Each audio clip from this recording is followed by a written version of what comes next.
Hey guys, I'm Rachel. I'm from Active Health Clinic, and in this video I will be speaking to you about your bathroom routine and how to make it work a little more for you rather than against you.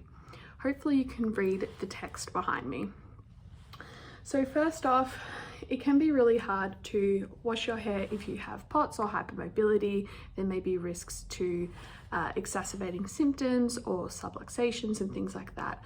So sometimes a shampoo cap or a dry shampoo can be a good backup plan, or even a complete replacement for washing your hair.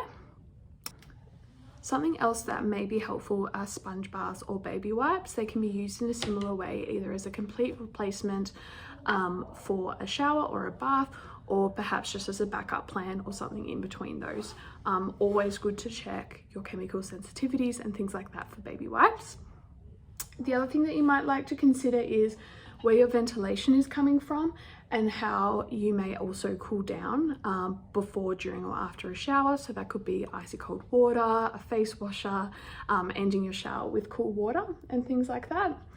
Timing and length can also be something good to consider. You may like to use a song to monitor how long your shower is. You may also like to consider when you're doing particular showering or hygiene tasks. So for example, if you're someone that shaves, you may like to sit down and shave before your shower when the room's a little bit cooler. And you may also like to bring your legs up. If you're shaving your legs, bring your legs up closer to you, depending on your mobility and things like that.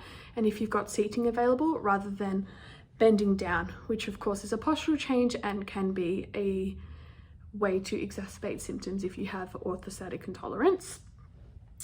Moving on, doing tasks seated, so on a shower stool or even a rollator. It really depends on your bathroom setup and what you have available. You can get certain ones that have backs or arms. You can also get ones that are collapsible if space is an issue too. Long-handled tools, so brushing your hair can be tricky if you have POTS or hypermobility, especially as, let's pretend this is my brush. If you have a look at my arm, I'm having to raise above my head a lot to get to all my hair, whereas if I have a longer handled brush, if you look at my shoulder, I'm not having to raise my arm as much to get to my hair. Adjusting shelving and caddies where possible, so you can get removable caddies. I like the Fusion Lock brand from Bunnings.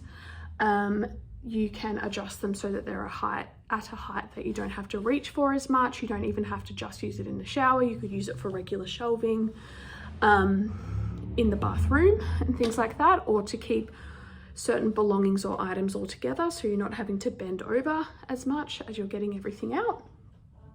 Minimizing postural changes, we've already talked about that a little bit. And last of all, a hairdryer stand or microfiber wrap might be a way to dry your hair if you're in a hurry and you can't just let it air dry. This isn't an exhaustive list, and it's mainly aimed at POTS and hypermobility, but it can free up spoons if fatigue is an issue, or if you need to offload cognitive exertion and things like that as well.